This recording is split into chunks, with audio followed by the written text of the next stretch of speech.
Well, happy June, everyone. JB and JC here. There's our information on the screen. We'll also post this at the end of the webinar.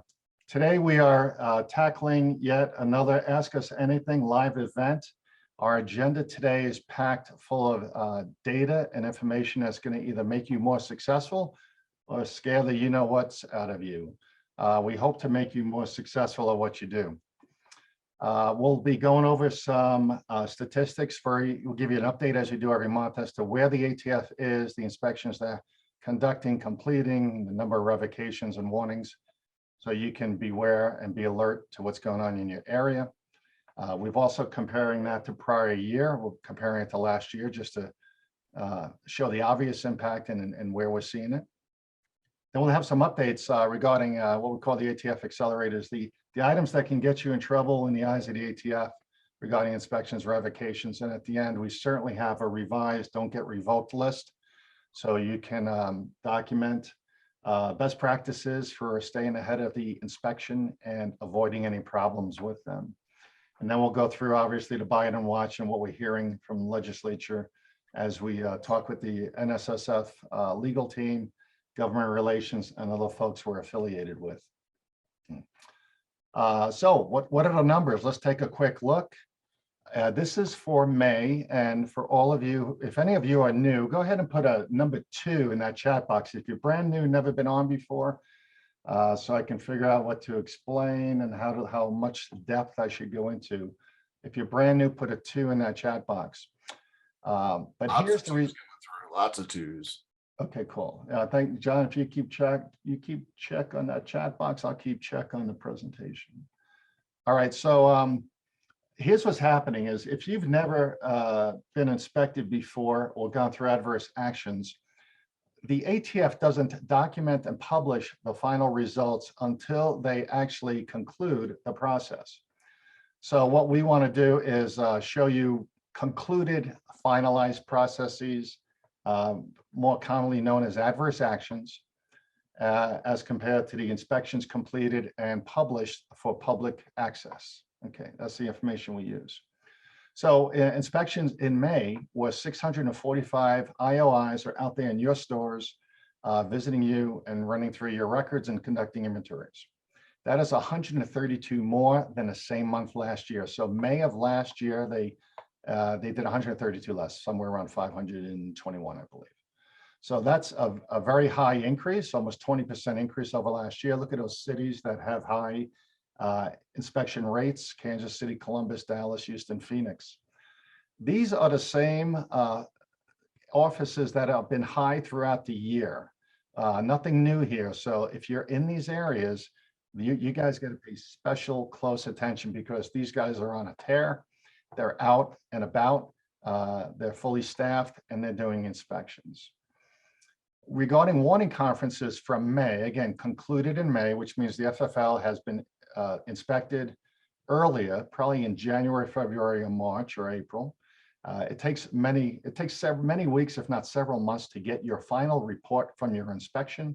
So it's critical that you stay pessimistic. We say pessimistic, because until you get that paper in hand, you're not exactly sure if you're out of the weeds or out of the woods, no matter what that IOI says at the conclusion of the inspection. Sadly, we've had many inspections where the FFL we've been working with the FFL throughout the process, and we hear from them about the closing conference, and they say, oh, I think it went great. There weren't many issues. Well, many is a problem. I mean, I'll say less than many. Anything greater than 0 is a problem. So again, you're not out of the woods until you actually have your final closing conference and statement inspection recap in your hand, emailed to you. So warning conferences, we had 16 concluded in May, and that's good. We'd rather have a warning conference than a revocation. It's 6 more issued in May versus May of last year.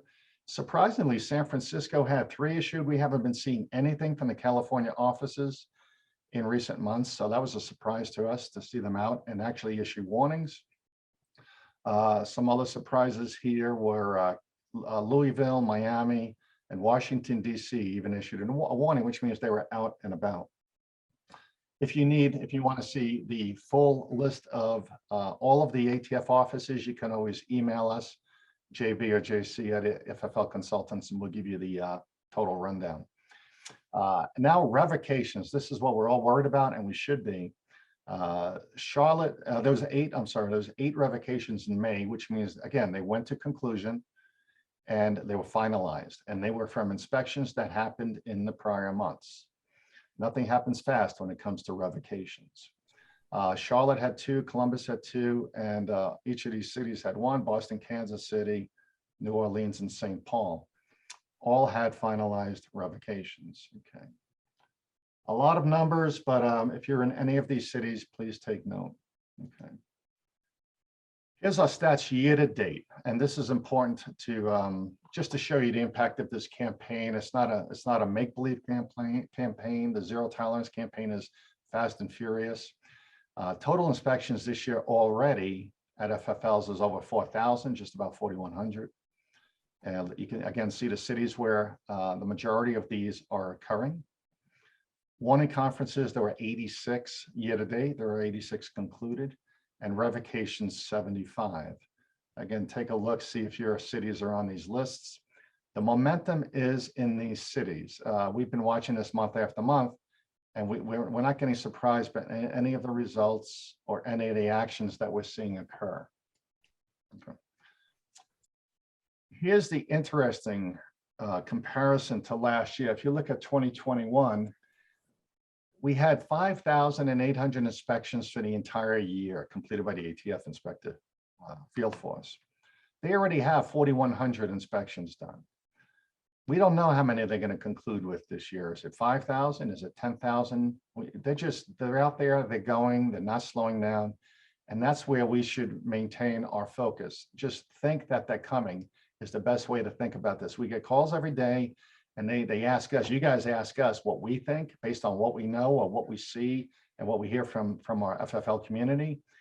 They're everywhere. The ATF is everywhere right now, and they could be coming to a city near you or your town without warning, even if they haven't been there before. Warning conferences, 306 last year, and let's see what that number was this year.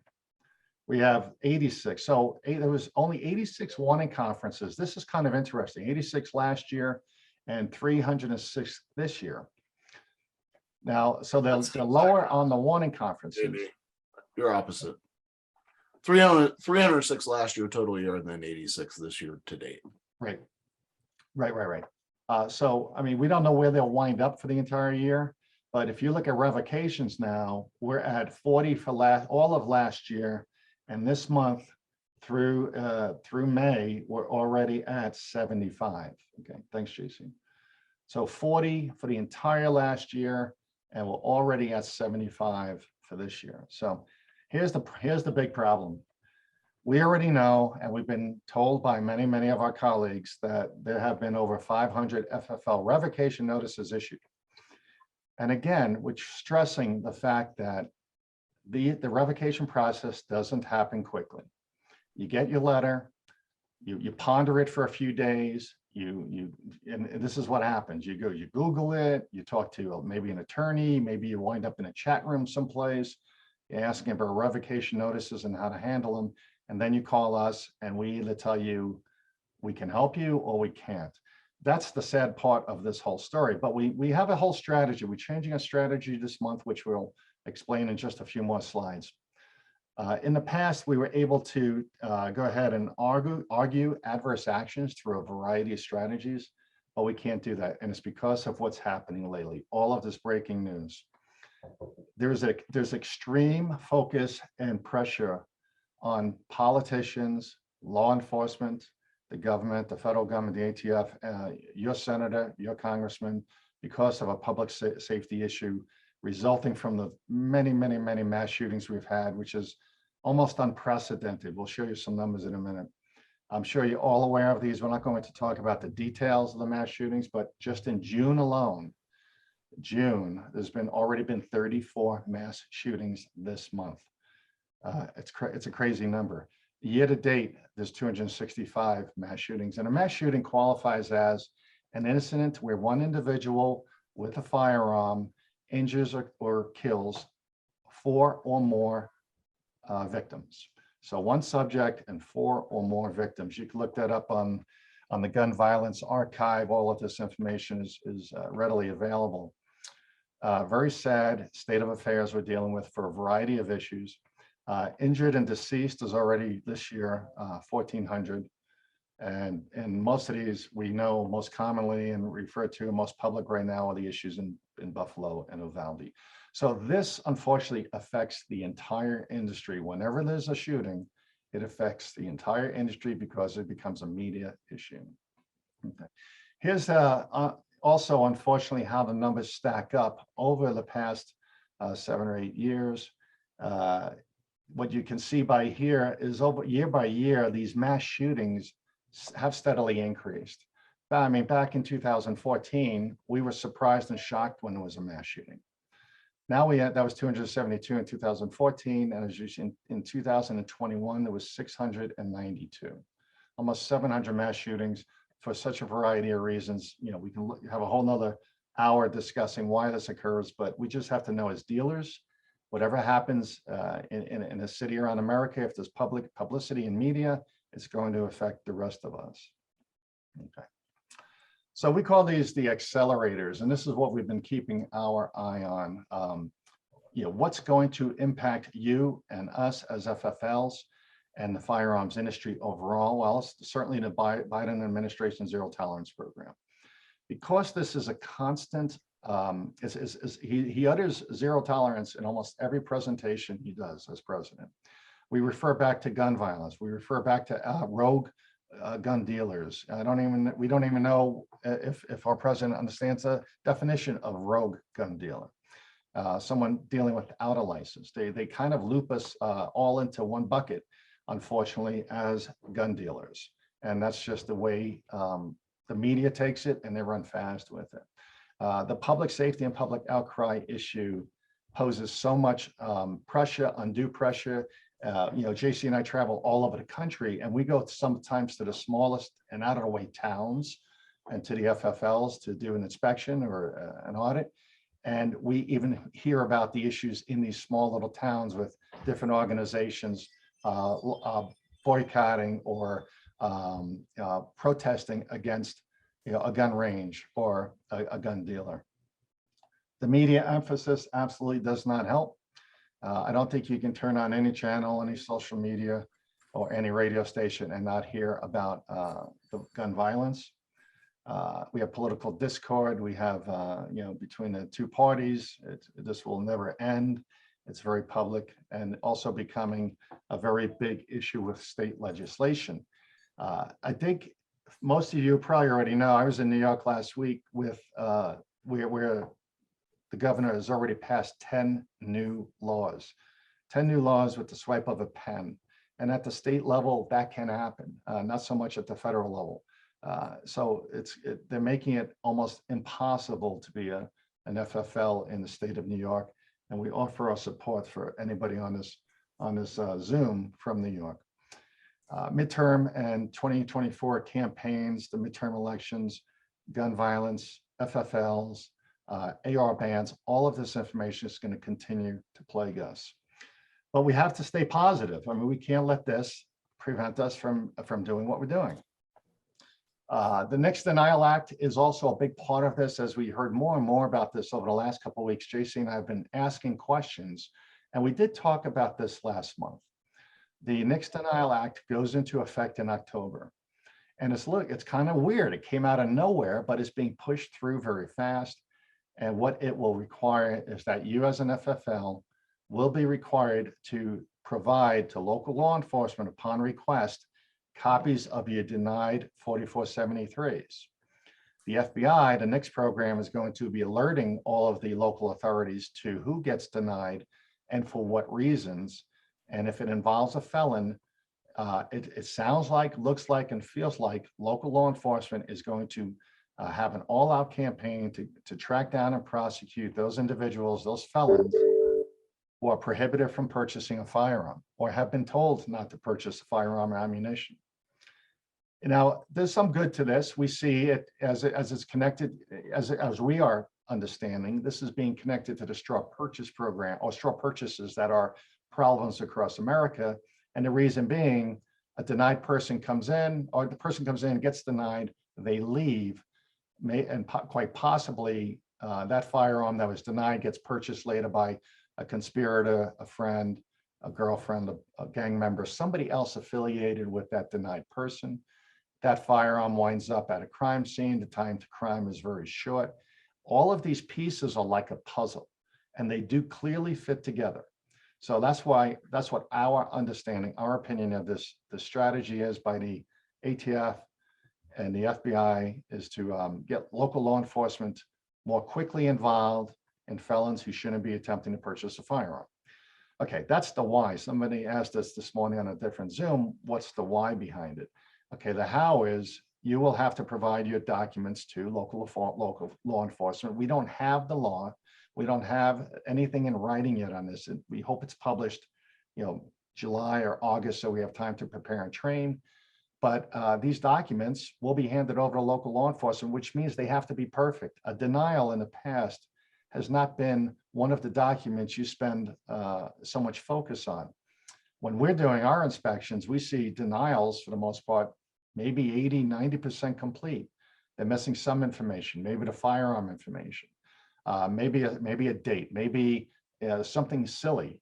But we have to look at these now going forward with scrutiny, utmost scrutiny, to make sure they're perfect when you hand them over in the future to a law enforcement agent. Otherwise, I'm sure they're going to be reported back to the ATF as incomplete, and you do not want to do that. Your denials are just like, the requirement for completing a denial is the same for completing a firearms transfer, with the exception of box 36, which is your transfer date. So again, they must be completed through box 35 accurately and timely. One other question before I move on, somebody said, well, do I need to go back and should I look at all my denials and make sure they're right? Okay, whatever that means, the answer is yes. And how far do you go back? Our recommendation is at least 1 year. And you shouldn't have all that many denials as compared to completed transfers. So why not go back 2 years? We do not know yet which denials your local law enforcement agencies will be asking for. So just a heads up on that. JC, I know I'm running fast. You watching questions? Yeah, I'm watching. No questions yet. Go back to denials real quick. Yeah, sure. The one thing I want to add to this is keep in mind, I mean, there were 153,000, a little over 153,000 denials last year through NICS alone. You should be offering your customers the ability or the opportunity to appeal those denials. So keep that in mind. You need to be providing them with the information needed. And there's a little card that you can get that you record either the point of contact state control number or the NICS transaction number on so they can appeal it. Keep in mind, you could be denied for any number of reasons. If there's even just a sliver of information out there that they can't confirm it, an individual can get denied. About 26% of denials get overturned. And that doesn't even account for the number of FFLs that I know and JB knows don't even offer a customer the opportunity to appeal that denial. So you definitely want to offer that opportunity to them. It's simple as handing them a card. It walks them through the entire process. They have to do it rather quickly, but you'd be surprised at how many denied transactions get overturned. Good point, Jay. John, thanks for bringing that up. All right, moving on real fast. We want to remind you all of the ATF ruling 2021 R-05F, which is all has to do with frames and receivers, marking of firearms, record retention, and private PMFs. A new term most of you probably never heard about, privately manufactured firearms. So we did a lot of training on this last month. Please go back and look at our video on that out on our YouTube channel, FFL Consultants. But more than anything else, we'll tell you in a minute how to tune in to watch the ATF virtual training that's available. We recommend it. We're sitting in tomorrow. I'm sure that they're going to mention items or concerns that we haven't even heard about yet, or that they failed to publicize that are very deep in the language of the law. But more than anyone, pawnbrokers, stay alert. If you're a pawnbroker on today's call, this is impacting you sooner than later. It's not going to be 824. We want to make sure you guys do not bring any unauthorized firearms or what will be deemed illegal firearms into your stores prior to August. If someone's pawning it in June or July, you want to be on the lookout for the firearms that are hence not allowed or not authorized to be in commerce after 824 unless they're marked correctly. All right, so here's information. It's tomorrow. And actually, JC, why don't you talk about the Glock issue you mentioned earlier? You still there? Yeah, I'm here. Sorry about that. I was on the wrong screen. Oh, yeah. Questions.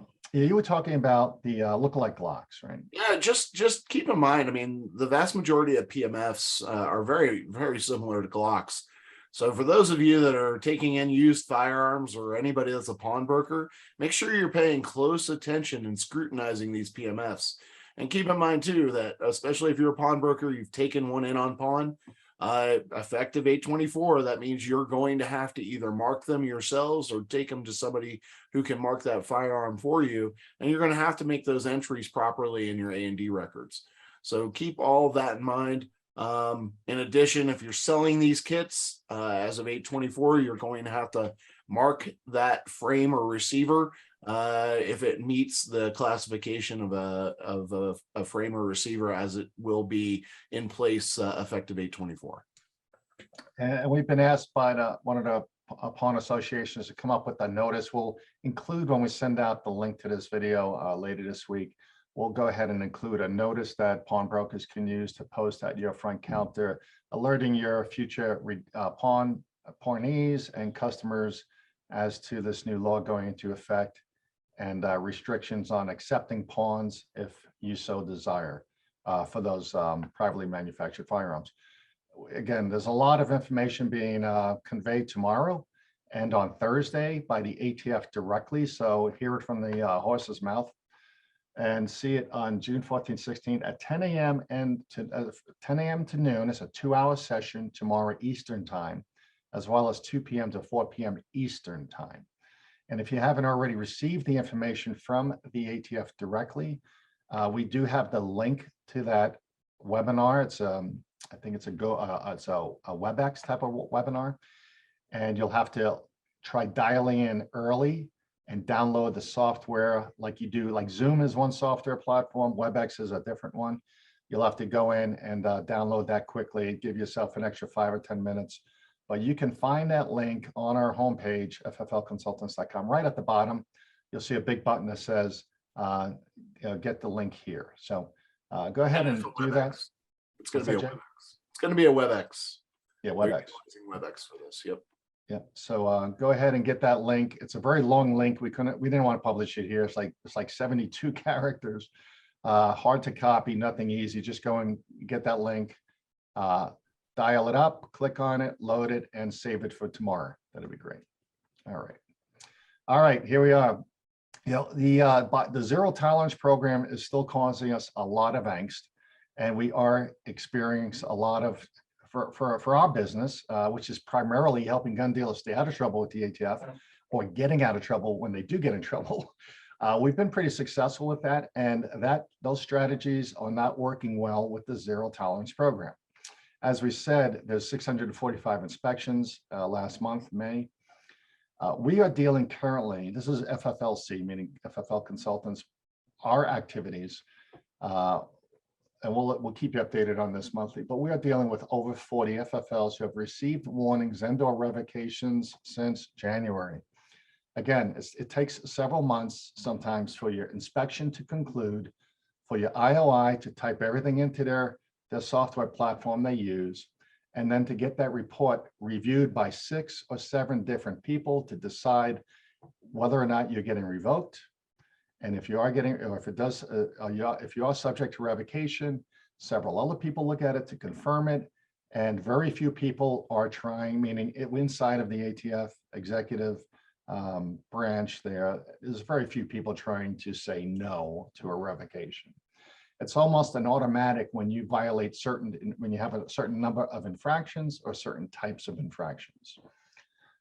So we are dealing with 11, we have 11 firearms dealers and manufacturers actually called us in May requesting support. So that was 11 added to the group we were already dealing with. So whether you're a client of ours or not, or an NSSF member or not, again, you can still call us if you get revoked and you don't know what else to do. 8 of our FFLs actually successfully passed inspections. And we want to say with flying colors, with no adverse action, no warning, no other documentation other than a nice thank you and handshake.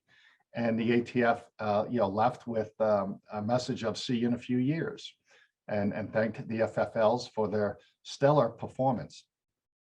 Okay, so 8 is a big number. We like that.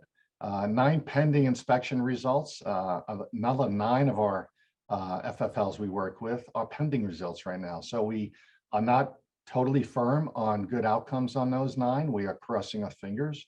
The majority of them we know are going to be pretty good, but there's a couple we are very, very concerned about. And unfortunately, we're already putting strategies in place as to what to do with the business if they do actually get a revocation. 7, successfully avoided revocation. This is big. Again, since the beginning of January, JC and I have been able to work with 7 who have actually argued revocation for different reasons, and we'll explain those in a minute, and actually avoided a revocation, saved the business. They did result with a warning. That's unavoidable, but it's a whole lot better than getting revoked. And then 3, unfortunately, FFLs we work with lost a license. Again, these are not inspections concluded in May. These were back from January and February that we've been arguing, debating, negotiating, and trying to compromise on, but in the end, we couldn't save 3 of our FFLs. And then one other had to say he successfully completed the sale of his business after receiving a revocation. And unfortunately, he had that opportunity. A lot of you may not, if and when that occurs, but we have more. We can have more discussion on that again if you fall victim to that. All right, so it comes down to this simple phrase, and like I said, we had folks call us over the last 2 months because the revocation notices are flowing fast. In April, they issued 273 in one lump batch, which were actually warnings from since July 1st that were rescinded and converted to revocations. I think we've explained that on prior videos. And that was actually publicly announced at the Firearms Industry Conference in April. But what's happening is FFLs are asking for our help. And when we review the report of violations and review the notice of revocation they send to us, I mean, it's hard to argue in a lot of these cases. And quite frankly, we're saying, what don't you understand about zero tolerance? And that's unfortunately the only thing we can revert back to, because the FFL has said things like, well, in the past I've had issues, but I've only gotten warnings. Or in the past, I've had inspectors who said, don't worry about that, and didn't even put it on the report. So absent extraordinary circumstances that we can present to a DIO, Director of Industry Operations, in your area, and they're hard to find, extraordinary circumstances, you're not going to work your way out of a revocation. It's going to be very difficult. And yes, we know there may be class action suits down the road or in the years to come, but right now we have to worry about staying in business and not worry about what we can do later to find out if any of this is even constitutionally correct. The bottom line is, if they want to revoke you and you have violations, you're going to get revoked. Willful means negligent. In the Gun Control Act, it says, you can have your license revoked for willful negligence, and it's ambiguous, and that's about it, and doesn't really explain in detail any of the negligent actions. Well, in our review, in our conversations again with the ATF presentations over the last few months, they are portraying a negligent violation as anything that is wrong that you should have known to be correct otherwise. Meaning, if you filled out 14473s correctly, there shouldn't be any reason in the world why you are filling one out incorrectly. It's that simple. And that argument we're hearing over and over and over again. If you filled out 100 forms correctly, there's no reason why you shouldn't fill them all out correctly. Having excuses like it was human error, or I had new employees, on that week, or I was training somebody, or somebody was sick or out sick with A, B, or C, and we didn't have our review process in place. That's not holding water anymore. Revocations are not slowing down. And the big issue we're seeing is repeat violations from a prior inspection, immediately yielding a revocation. So if you 3 years ago had an inspection, and on that inspection was the fact that you weren't sending in 3310.4 multiple handgun forms daily, on time, and completed accurately, if you have even one on your next inspection, you will automatically move to revocation. Again, what don't you understand about zero tolerance? We're here to tell you this is really, really serious. Okay. Again, drop your questions in for JC in that chat box. So here's the scenarios we want you to be most cognizant about. Most cognizant. These are the ones that we're dealing with every day. We're still seeing on inspections. We're walking into gun dealers who have been on 4 or 5 of these Zoom sessions, and they're saying, listen, we've done everything. We've stayed up late. We've brought people in overtime. We had one person assigned to do all this, but we want a final good set of eyes to do this. We know you guys are good at this. And we're still finding issues. Even if it's only one issue that's revocable, we're still finding them. And I want to give a big call out to Grant. You know who you are. I was there 2 weeks ago. I think he's on the call. He had 0 out of almost 1,100 transfers. He had 0 issues. And I haven't seen that. I've only seen that in 2 FFLs this entire year where they could not have been revoked. And I'm very proud, very proud of the effort those folks and you folks are all putting in. This has to be, again, a 100% complete focus.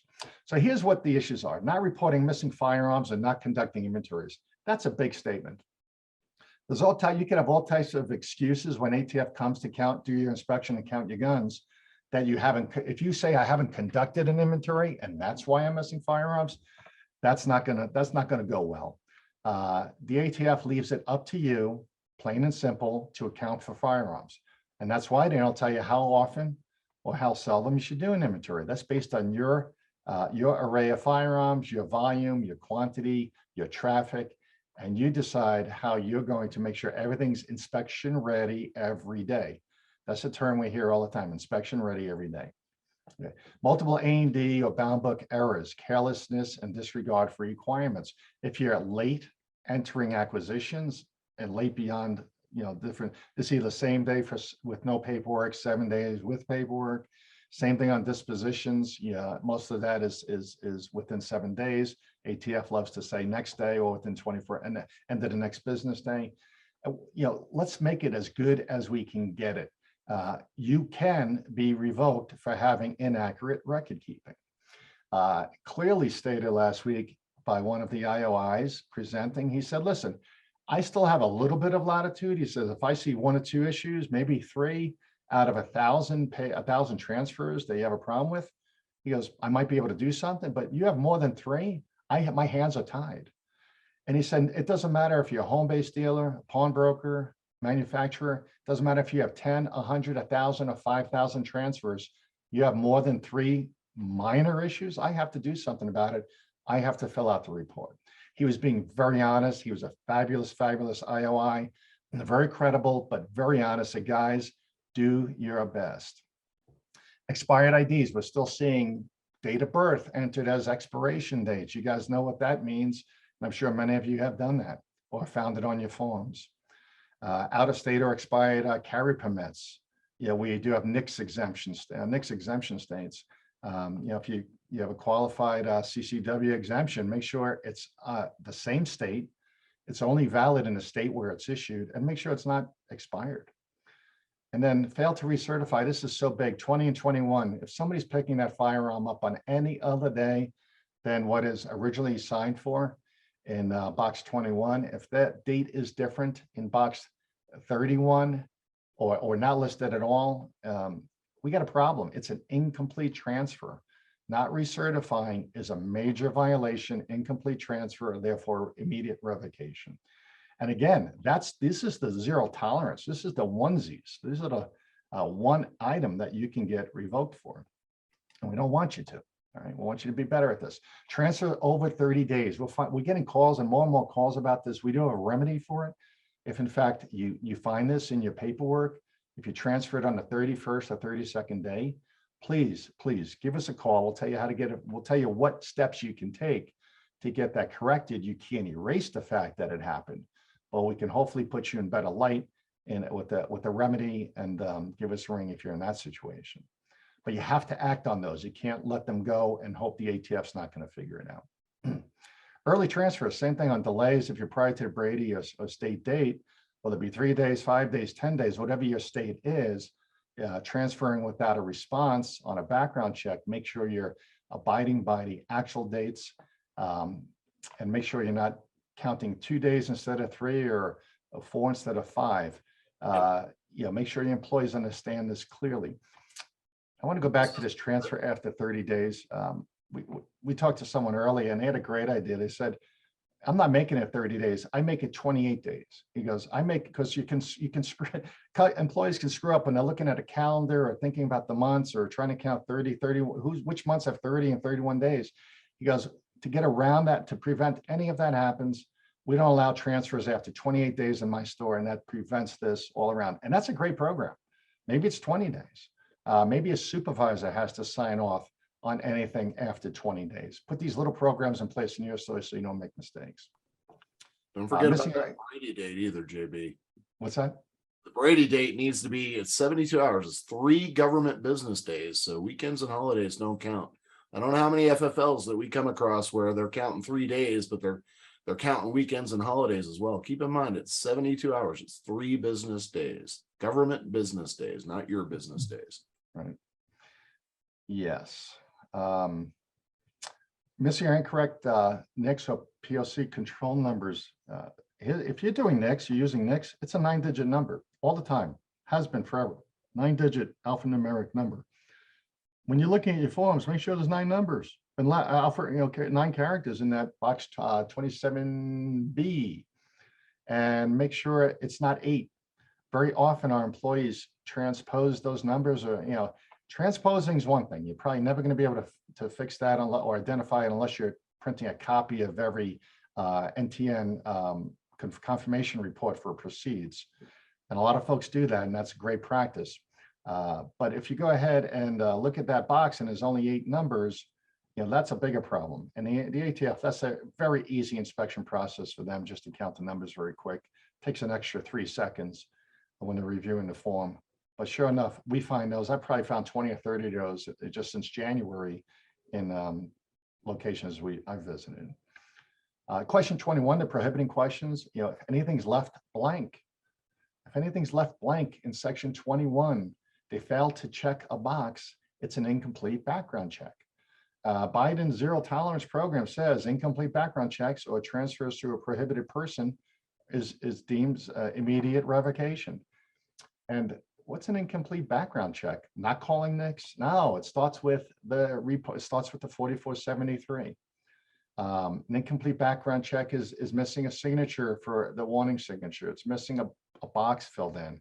It's using an incorrect or invalid or ID with the wrong expiration date. Those are all being twisted into quote unquote incomplete background checks. And self-prohibiting, obviously. And yes, we have a couple since January where we've either identified and found it, or FFLs have called us and said, we transferred a gun to somebody who checked a yes box. What do we do? Again, we have remedies for that. Don't do it. Don't do it. The sad part is you can fix it, but you can't change the paperwork. You're going to correct it. You're going to make a photocopy, attach it to the original after you try to fix it, if you can contact that customer.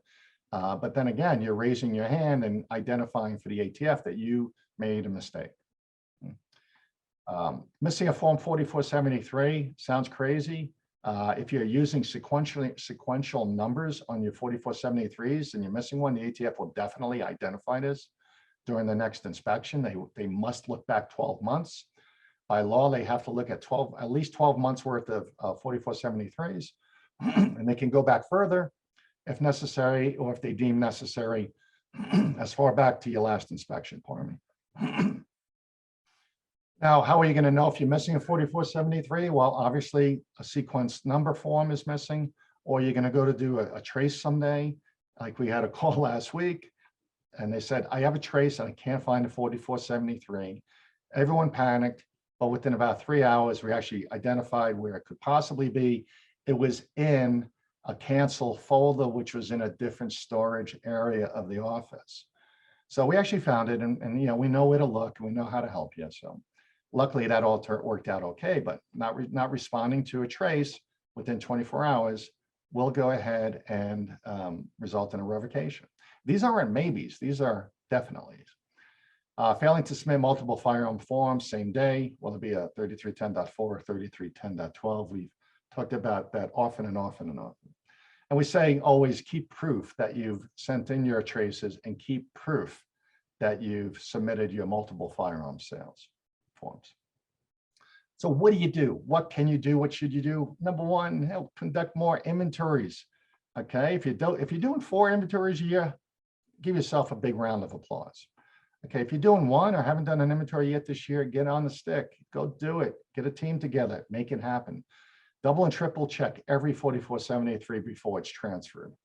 Figure out how to get that program in place. And if you're a one-person show, you're a home-based dealer, you yourself can look at that form 2 or 3 times, take your time, make it right before the transfer is completed, before the customer leaves and before the gun leaves. Everything after that transfer is completed is very difficult to correct. Complete the acquisitions and dispositions as they occur. Don't wait for Tommy or Susie who comes in on Thursday to do that, or comes in twice a week to update the 4473s in the A&D log. Get it done. If you're not an electronic system, get it done quickly, same day, next day. If you need help and you want to move to an electronic system, drop us an email, give us a call. We'll send you a list of vendors we're very happy to work with that we recommend. Qualify the interest and the intent for every purchaser. This is all to prevent straw purchases from occurring in your location. If you need, don't lie for the other guy kits. It's real simple. The training's in there, the posters are in there, the stickers, everything you need to have a great straw purchase prevention program in place. It's don'tlie.org. It's the Don't Lie program put out by the NSSF. Don'tlie.org is the website. Just go out and order your kits and it'll be there in 3 to 4 days. Communicate importance and attention to detail to your staff. We don't care if it's a new employee or somebody who's been there 20 years. Make sure you're having this conversation, walking through some of these pointers with your staff. Every person that touches a 4473 or the A&D log, make sure they know exactly what to do, how to do it, and the importance behind it. And then hold people accountable. Just so many times and so often we're hearing from FFLs calling us who are in revocation that one of their best employees, made the mistakes. And we said, well, did you correct it? One of the key things we do, one of the strategies is to terminate that employee who caused the revocation. The ATF likes to see that as corrective action. And we still hear, well, I can't fire him. He's my best employee. I can't fire her. She's been here since I started. And that's fine. It's your business. Make whatever decision you want, but accountability must be implemented differently today than ever before. Again, if you want to save your FFL. So anyway, don't rely on past adverse actions or the inspection process from your last inspection. Don't rely on what the last inspector said or did. You don't know who's coming next time. You don't know who your next inspector will be and what practice or process they will have in place as compared to your last inspection. Okay, keep proof of your trace request, like we said earlier, and your multiples. On your delays, make sure that the NICS status report is checked. That's box 27D. Every delay has to have part A, which is the delay indication, and then part B, which is 27D, confirming what the closure to that delay situation was. You have to have a check mark in that box. Again, if you don't, it's an incomplete background check and FFLs are getting revoked for that. Not checking a box in 27D is a revocable and is turning out to be a revocable item, which is beyond us, but we're letting you know what we're seeing. It's crazy. So here, you know what, when it comes to compliance, just get it right the first time. You hear us say that over and over and over again. Get it right the first time. It's a lot easier dealing with the issue before the gun leaves the store versus trying to catch up with it after the transfer is completed. Here's your short list, very simply the short list of what to do now. Hey, conduct inventories, review every form, complete your A&D entries daily, prevent straw purchases, complete your multiple forms daily and send them in, and keep proof. Don't get accused of not sending them in. Respond to your ATF traces within 24 hours and document who you're speaking with if it's a phone trace, and keep proof if you're emailing or faxing that trace reply back in. And when all else fails, call us. Folks, 6 people apologized yesterday to us. Me and JC, we took 6 calls after 3 o'clock on a Sunday, and they all apologized. But you know what? This is what we get. This is what our passion is. This is what we do. This is why we have this this business, quite frankly. We're here for you, whether you're a member or not a member. You just have a question. We want you to get it right the first time, because the longer you're in business, the longer we're in business. And hey, now is the time to get great at what you do. Like we said last month and the month before, being good is not good enough. Now is the time to get great. And that's the message we're trying to put forth to you guys. When all else fails, or if you need extra help, we are available. This is everything we do. Everything on the right, there's a whole list. You can find that on our website also. A lot of people are asking, how much does it cost for you guys to come out and do this? Very, very simply, and we're just going to leave it at this, is $750. Whether or not you're an NSSF current member, give us a call. We'll walk you through the options, but for as little as $750, we come out for an entire day, do a comprehensive audit, look back. We get through several months worth of 4473s, your A&D, and answer every question your staff has. And then we follow up with ongoing support and training. Just so you know, if that's available, let us know if you need help with that. Schedule your one-on-one chats with us. JC has a couple more retail and NICS days coming up. Ohio and Indiana. Those are on those dates in July. Those are the last 3 NICS retailer days where NSSF, JC, FBI, and ATF get together and do a 4-hour training course. Very comprehensive. It's been standing room only at all of these events, and they're winding down. So if you haven't been to it, you can try to get to it. I was in upstate New York last week and had a fella from Illinois actually fly in because he missed the event near him. And he thought it was very informative and valuable. JC will be at the Range Retail Expo in New Orleans in July, and I'll be at the Pawnbrokers Expo in Vegas, same dates. And we'll be talking all about and presenting all about these topics you're hearing about. So come meet us. If you are at the events, come shake a hand and say hello. We love to meet our FFL community members. And JC, I'm done. So let's hit those questions. All right, here we go. And we've got a lot of them. So the first one comes in: is a bound book entry required for a denial? I don't know how you want to do it, JB. I can answer some of these. Yeah, you can run with it. I'll take a break. All right, there you go. Take a sip of water. So is a bound book entry required for a denial? No, a bound book entry is not, because you're not disposing of the firearm, so therefore a transfer didn't occur.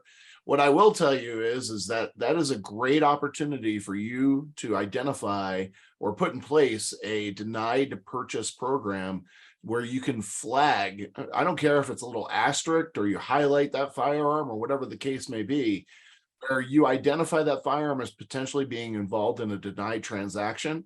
So that way, if somebody, another employee of yours is going through the book and getting ready to dispose of a firearm, they're keenly aware of the fact that, hey, this gun was involved in a denied transaction, and maybe I should take a second look at this 4473 and all before I transfer the firearm.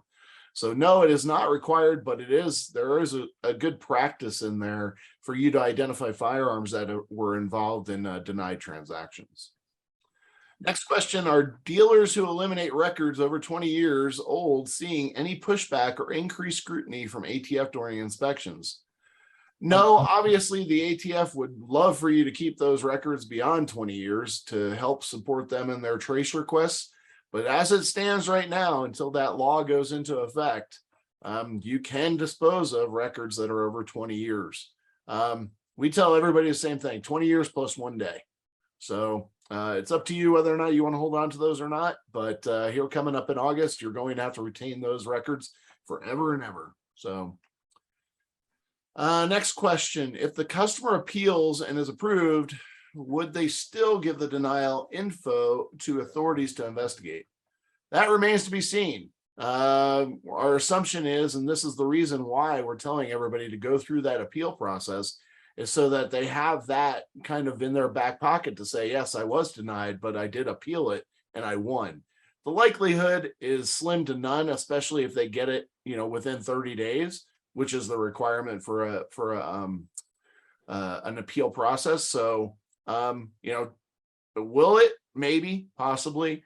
I don't know. I will certainly pose that question to our comrades over at FBI and see what they have to say about it. Yeah, JC, I talked to Eric about that, and the bottom line on this piece and this new law coming into play in October is primarily focusing on felons attempting to purchase a firearm. Yeah. So it probably isn't going to be that appeal or cannabis or a discharge from the Army, or it's going to be the more critical felony.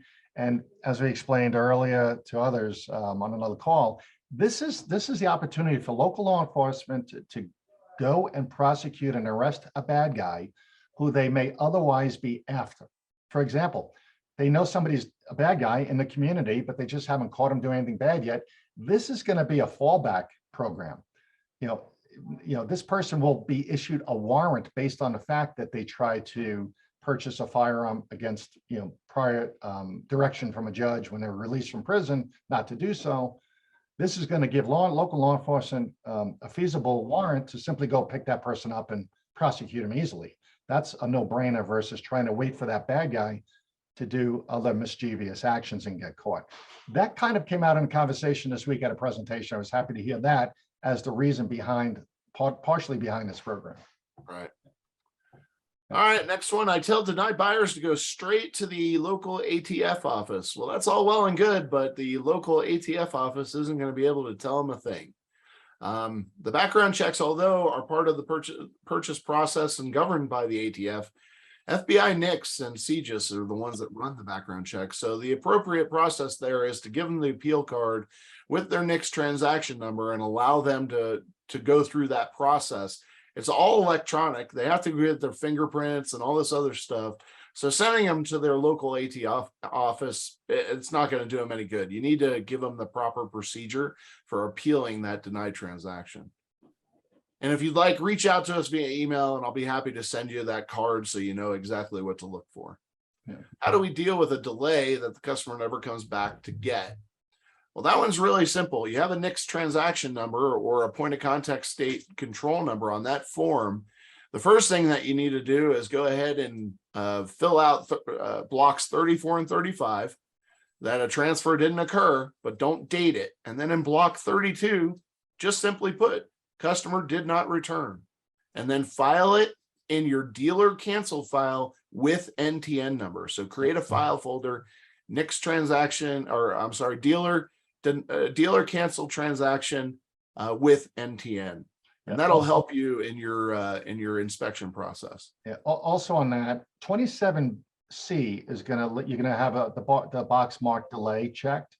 So Right. 27D is going to be left alone. There will be nothing to update that delay in box 27D. Don't indicate cancel. Cancel in 27D is only if the ATF NICS or NICS cancels your submittal of that NICS background check. Everybody's confused about that box. It's not a dealer cancel. Right. That's you just leave that 27D blank, basically. Do everything JC said and you should be fine. Yep. Will there be a recording of this meeting that I can get? Absolutely. We will send out a link to the recording of this meeting here within the next few days. Will they change? Yeah, and for all of you who don't know, we send this out within a week, and within a couple of weeks, we usually put this whole video out on our YouTube channel. You can go to fflconsultants.com or FFL Consultants, I believe, and just go ahead and look at all of our past webinars for all the information you may have missed or items we talked about. Yeah. Next one, will they change the 4473 forms and the A&D books before 2021 R-05F goes into effect? No, but just so you know, the ATF form 4473 and all government forms are due for renewal every 3 years as part of the Paperwork Reduction Act. So I'm sure that this next go around, which I believe will be 2023, you'll probably see some changes then. They won't change the form before then. Can a type 7 be retained by manufacturer and inventory without marking prior to sale? Unmarked lowers, regarding unmarked lowers. For the individual that asked that question, it sounds to me like you're probably heading down the path of a marking variance. If you're buying lowers from a secondary party, but you want, or a secondary manufacturer, but you want those lowers marked with your information, if I'm incorrect, please correct me. You would have to have a marking variance in order to do that. So reach out to us. I can happily help you with that whole process. We do a lot of marking variances for various manufacturers at all levels. So reach out. Somebody. Jesse, there's one before that was, if FFL is revoked, what is allowed to sell existing inventory? I guess the asking about that process. I didn't see that one. The liquidation process. Oh, so here's the deal with the whole revocation thing. The first thing that's going to happen is you're going to get your notice of revocation. Within 15 days, you have to notify them you want a hearing, and then you wait for a scheduling of a hearing. Once the hearing occurs, then you have a waiting period of whether or not the DIO has enough to make the argument for you to keep your license. And what does that look like? And I can tell you right now, we have some that are all the way back in January that we still have not heard the results on. But here's the bottom line. If you do get a final notice of revocation, the ATF has decided to revoke your license, you'll be granted a period of time, and we can work with the ATF to liquidate your remaining assets. And what that means is you cannot buy any new firearms, you cannot acquire any new inventory, and that you will have to liquidate what remains. And we do have a number of FFLs that have stepped forward, that are larger FFLs, that have said, hey, listen, if the need arises, we're here. We'll certainly take a look at inventory to make a determination whether or not we can buy whatever assets are left. So, but I will tell you, it can take months. I mean, unless something is really egregious as far as you violating a regulation, it can take months. So, and there's also a big, you can transfer firearms to yourself and take care of it. Yep. Whenever you can liquidate. So there's lots of options. Just yeah. You'd have to know the specifics before we tell you exactly what the option is. So James, when will we be in North Dakota? JC and I are always traveling. We'll keep you on the list. I haven't been in North Dakota in a while. But if you want to want to visit, or just want us to stop by, let us know. Just drop us an email. What was the reasons for the 3 FFLs who lost a license? I'll talk to 1 or 2 of them. One had several issues, including storing firearms on site with not being documented in the A&D book. They were held overnight, and they were gunsmith firearms and not properly logged overnight in the gunsmith book. One issue. The other issue was transferring a firearm after the 30-day deadline. Another issue was missing firearms not accounted for. And through investigation, they found that an inventory was completed in the last 3 months. Yet this FFL just was trying to research the missing firearms, and never, at some point he should have alerted the ATF and fill out the form. And then the last one, honestly, was transferring to a prohibited person.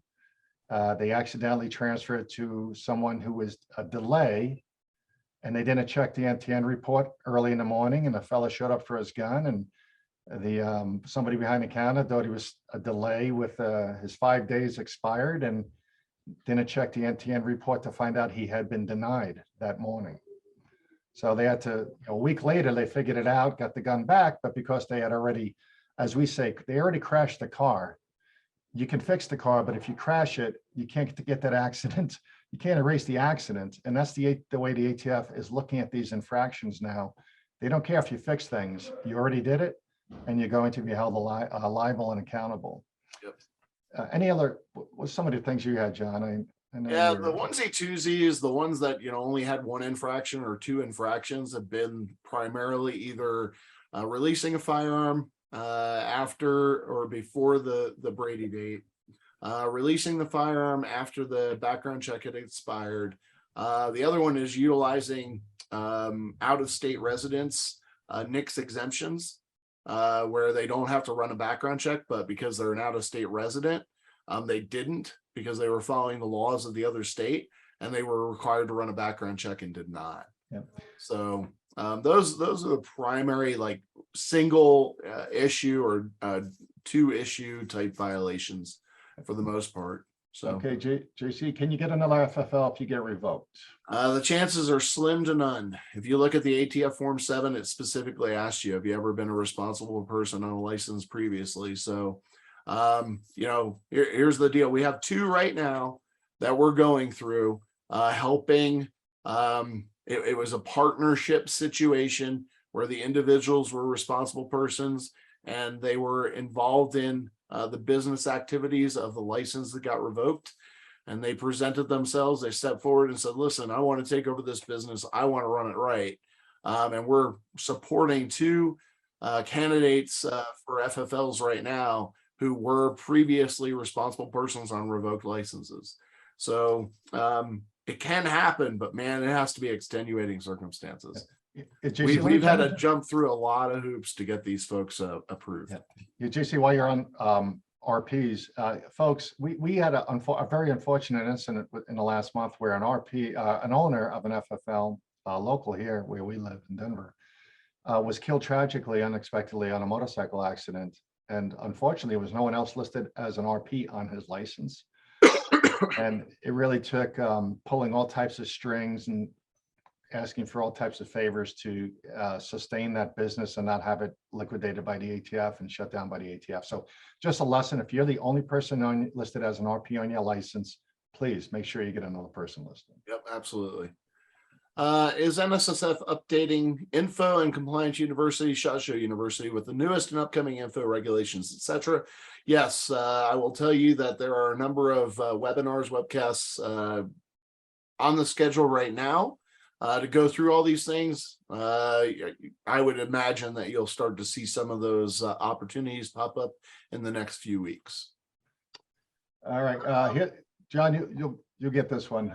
I know we talk about this one a lot. California dealers have a recertification, but we get different answers on what to do with the from the IOI, whether to mark proceed in the first box and not mark.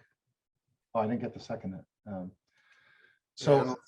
Yeah, I think this has to do with same thing with Washington State. Yeah, when you're getting delayed from DOJ, California, or any other state point of contact state where they are running about when you submit the background check, but you do not mark box 27C until you get the actual first response. Yeah, if it's in a pending or in a queue status, that means you haven't gotten any type of response. You need to actually get a response from your NICS or from your point of contact state. So if you're in pending status or in the queue, that is not a status update. There are no statuses. There's no accounting for that on the 4473. It's just in hold. It's waiting. Right. What's the best way to correct a misspelled entry on 4473 or A&D written book? All right. For a 4473, it's a single line strike through, one line. The ATF wants to see what the error was, and you want to initial and date it. So if the error correction is done after the fact, after the firearm physically was transferred, then you want to make a photocopy of that page on the 4473 and make error corrections to the photocopy of that page. Still single line strike through, initial and date. For your A&D records, if you're utilizing paper handwritten A&D records, again, it's single line, initial, date, and then you'll want to put in the new information, as well as you want to document somewhere. If you can do it in your A&D record, great. You want to document why you made the change, what happened. If you can't do it in your A&D book, do a memo for record. On this date, this time, I made these changes to this firearm for this reason, and just stick that in an inspection folder. That way you can recall it when the time for an inspection comes, and you're not sitting there scrambling to figure out why you did something. If we're talking electronic, then all the electronic systems are required to have some sort of audit trail and a notes capability for you to make those notes as well. All right, somebody says here, we marked 19C, some IOIs say that's good, and then others want 19C and D, what to do. I think they're referring to the old form, actually. If you're Yeah, using that's the old form. Hopefully you're not utilizing the old form anymore. Yeah, hopefully you got the 2020 version, 2020 May 2020 version 4473. Well, we actually train and converse directly to the statute, the Gun Control Act, Federal Firearms Requirements instruction booklet. There is no, and we find this all the time. Different IOIs visit and they say you can do different things in different places. And we always reiterate, get it in writing from the IOI that you don't have to do something according to the instructions of the statute. Because you will get in trouble if you can't prove next time around when a new IOI comes in that you weren't doing something correctly. Here's an example. I was in a place where they were abbreviating and shortening the cities, the local cities. And they're not allowed to abbreviate a city. You're allowed to abbreviate a state on a place of birth. And that's what they're doing, a place of birth. And she had hundreds of these forms where, because the city was a two-worded long, I won't say it's Los Angeles, but it's a very similar type of abbreviation. LA is not acceptable for Los Angeles. And she has to now she's calling up to almost 200 customers to come in and fix their paperwork and make the abbreviation into real words. So be careful when you have IOIs telling you something that doesn't sound right. You can always check with us and we'll provide the statute and a regulatory guideline to do whatever you're trying to do. But just make sure you're utilizing the proper 4473. That kind of scares me a little bit that you're referring back to an old form that's been out of date for a few years now. Yeah. Form 3310.12, multiple gun sale, not required for 2 lowers. It says 2 rifles. Yes, that's correct. The multiple long gun sales form, transfer form, which is the lower border states with Mexico, there's only 4 states there. You guys are all required. Every FFL in a border state to Mexico is required to fill out 3310.12s as of 2016. There's some misinterpretation. There's some old timers down there who are not doing this, saying, I thought I needed to receive a letter to be selected for that purpose. No, it's every FFL in a border state. If you're selling 2 or more long guns that qualify, they have to have a detachable magazine, higher than a 22 caliber, and be semi-automatic. So those are the criteria. If you're selling 2 ARs, completed ARs, they qualify. Lower receivers are not completed firearms, and therefore do not qualify either for a multiple handgun form or a multiple long gun form. Hopefully that clarifies that. Yeah.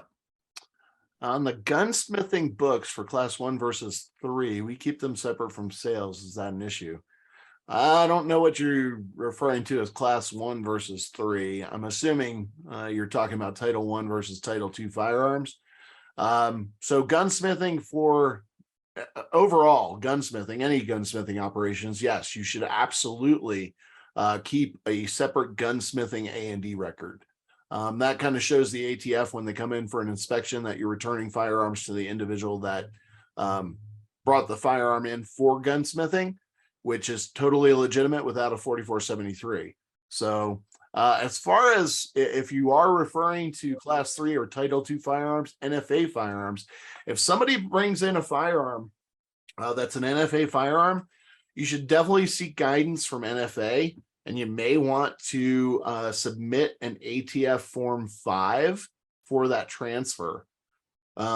Sometimes NFA will say, no, you don't need it, don't worry about it. But other times they will say, yes, you'll need a Form 5 in order to execute on that gunsmithing. So that's a non-tax transfer for gunsmithing purposes. It just basically tells the ATF, if they come in for an inspection, why do you have a registered firearm in your possession that's not registered to you? So just keep that in mind. Is there a source where we can purchase a new A&D books meeting the new manufacturer importer required entries? I haven't seen the new ones, but, and I think if this person might be referring to, there's a couple things. There's a lot of books out there that are weird, are old, have miscellaneous columns that you really don't need if you're still using the paper forms. We recommend, obviously, the NSSF has a great product available on their website. Just go to nssf.org and click on store, very cheap. You can also buy on, but you have to be careful what you're buying on Amazon, who you're buying it from. I recommend the Brownell's book. They do a pretty good job on a book they have available from their web store. But if you're talking about the new requirements for the personally manufactured firearms that we talked at, and JC, I think this person might be talking about PMF specifically, or remarked. Yep. Yep. I haven't seen anything, but I'm sure people are going to be printing those very soon. Yeah. I haven't seen anything come out on it. Yep. Yep. A lot of you also, importer is only, if you're not a manufacturer, you do not need on importer to list the country of origin. I get that question a lot. Only manufacturers are required to list country of origin on the importer, along with the importer name, company name. Okay. What happens to all of the SOT stuff if revoked? Well, there's a couple of different options there. If you're revoked and you have a bunch of SOT class 3 Title 2 firearms, they may be able to be transferred to another class 3 firearms or NFA firearms dealer, or they'll be surrendered to the ATF and destroyed. Those are pretty much the options. So second part to that question, JB. Yeah. Let me go back to that. I have a dealer in Florida called last month. He said, John, he goes, I got the ATF here, and they want me to take all of the NFA items from a dealer they just shut down. I said, what do you mean? He goes, they're going to give me I have to work out an agreement, a consignment agreement with the guy they just shut down. He goes, do I have to do this? I said, absolutely not. It's your option. They're just picking on you because you're local. And he was. But at the end of the day, it was actually a very worthwhile, but a hard event for him, because the ATF just unloaded boxes of you name it in his store and said, see you later. They didn't even stick around for the inventory, or it was a very haphazard, convoluted process. But he did it all right. He made sure his cameras were working. He inventoried everything, found errors. It was really a convoluted process. So we're going to tell you that the ATF is not very good across the country at one single process. So that can happen. I mean, other than liquidate, confiscate, in this case, they were nice enough to arrange to have somebody consign them, which is very unusual.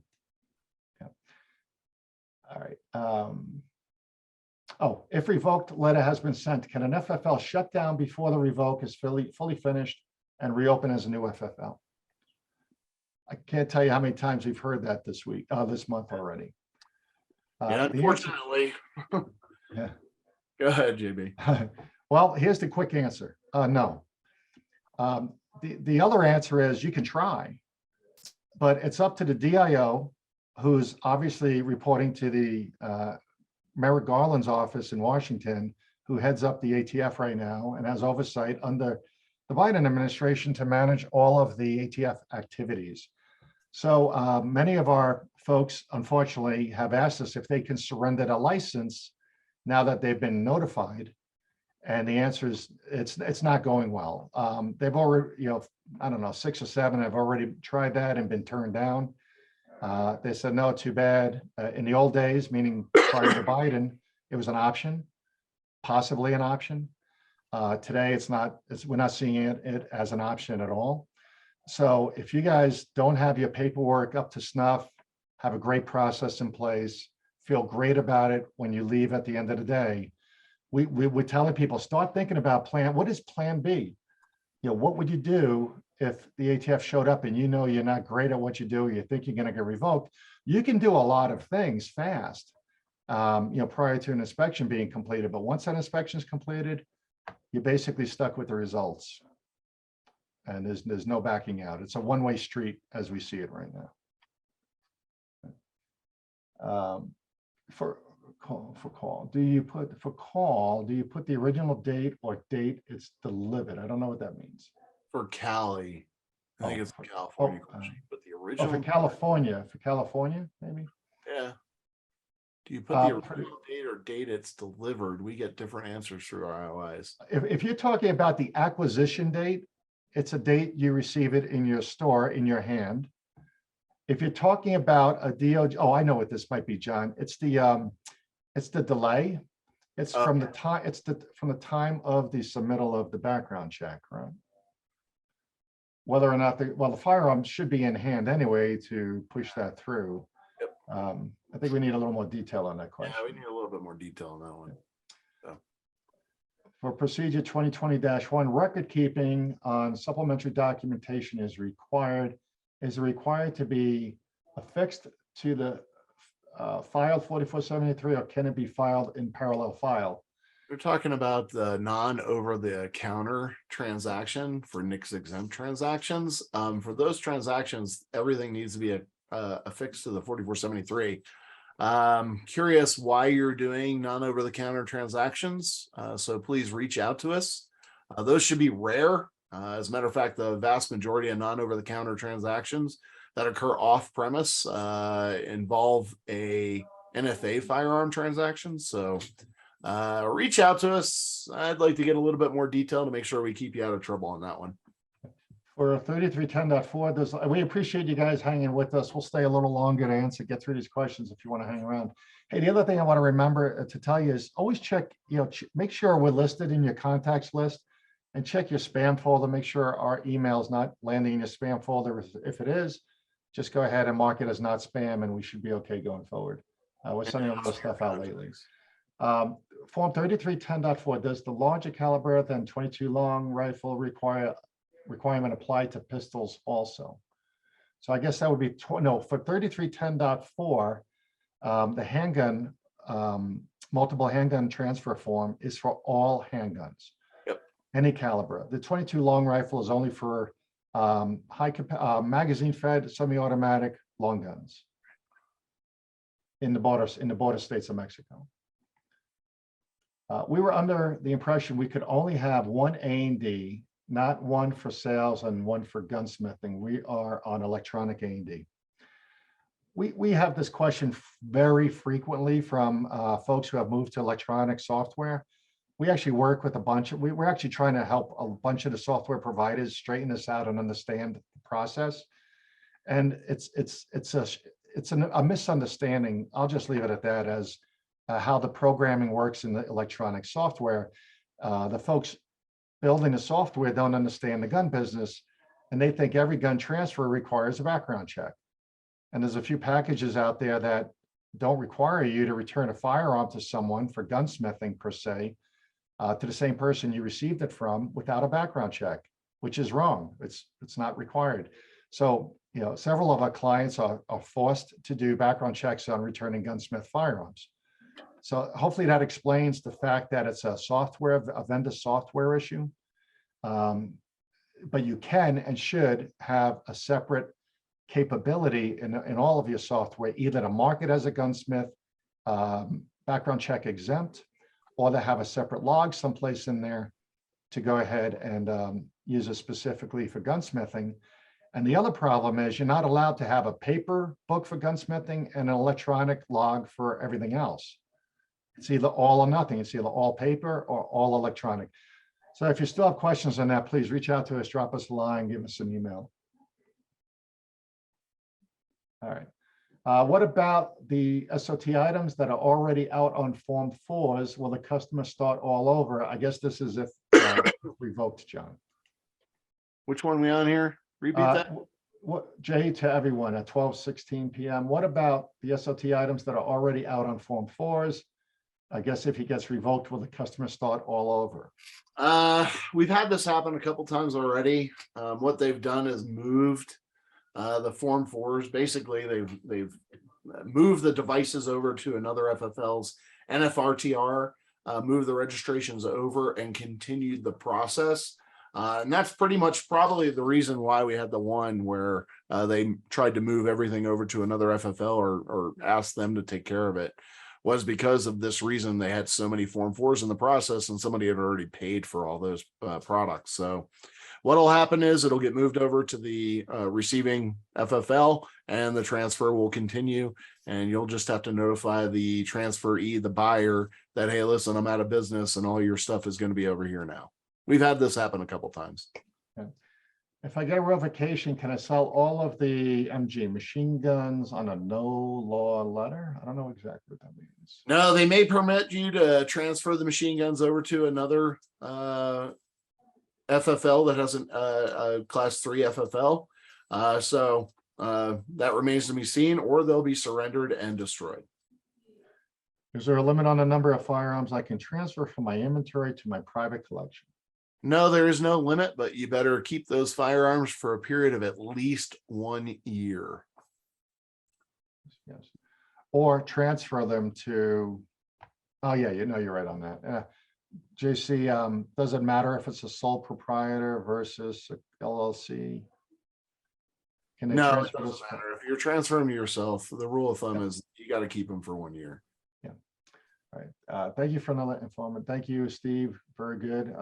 Is it okay? And any of you, if you thought today was great, please go out and give us a good review on Google. We love sharing the good information and getting more people on these calls.